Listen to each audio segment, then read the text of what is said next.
More Astray was recently ported over to mobile devices, and it's made by one of the best indie studios on mobile, Rayak, who are behind some of the best rhythm games on mobile, and Implosion Never Lose Hope, which despite being 5 years old is still one of the best hack and slash games on mobile when it lets you play it. And More Astray is just another success story for these guys in terms of presentation and gameplay, but it does have a glaring and kind of confusing flaw on mobile that I hope they fix ASAP.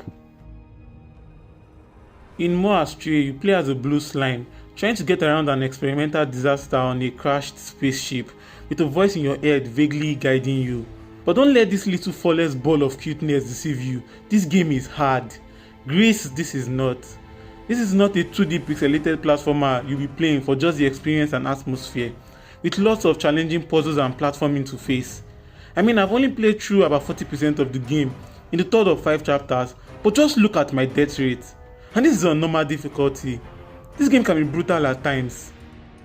Now, Rayak refer to More Astray as a 2D action puzzle platformer, but I'd say the game is much more focused on its puzzle platforming aspects. And the best thing about the puzzle platforming is it feels organic. What I'm trying to say is the same skills that are used to traverse the environment are the same ones used to solve environmental puzzles, the same ones used in boss fights. This isn't like some games where one moment you are shooting down bad guys and the next you are trying to put a bunch of tubes in place in some weird out of place puzzle section, ruining your game flow. More Astray doesn't have that problem, and its organic gameplay meant that for even someone like me who definitely isn't the target audience for a game like this, I never really got frustrated trying to figure things out.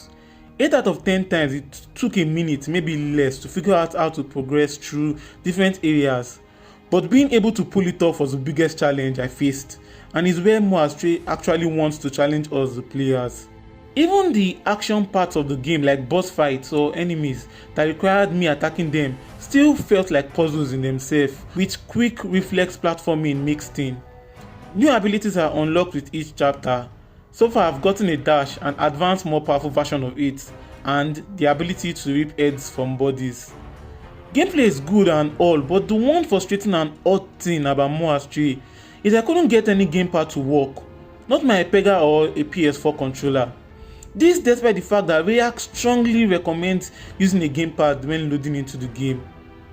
I won't blame the touch controls for 16, maybe even 70% of my deaths. Those were on me. But the other 30 to 40 I will blame on touch controls. The problem is sometimes my fingers would get in the way of my view. Other times I just felt like my swipes were being misread. I'd want to do a double dash, but instead it would do a regular dash. The power dash would sometimes be activated instead of any other dash I was attempting because of its on-screen button placement. In short, it's possible to play More Astray with touch controls, but it will take 30 to 40% away from your gaming experience, and Rayak really needs to fix whatever bug is stopping gamepads from working. In terms of presentation and its world, More Astray has all the positives from, say, a Dead Cells type world.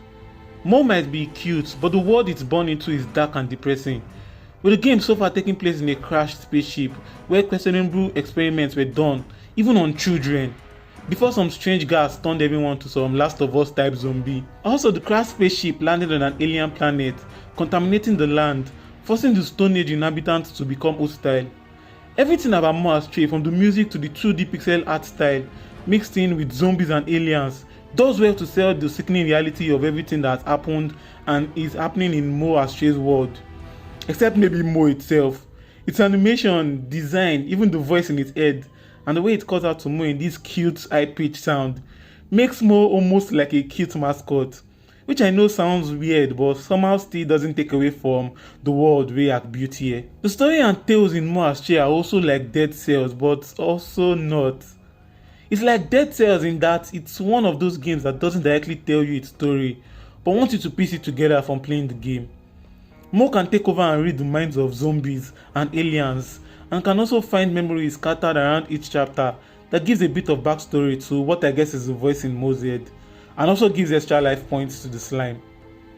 But this is where More Astray also differentiates itself from Dead Cells. Unlike Dead Cells where everything is drip fed to the players, More Astray just keeps throwing lore, stories, memories, heck even comic books at us.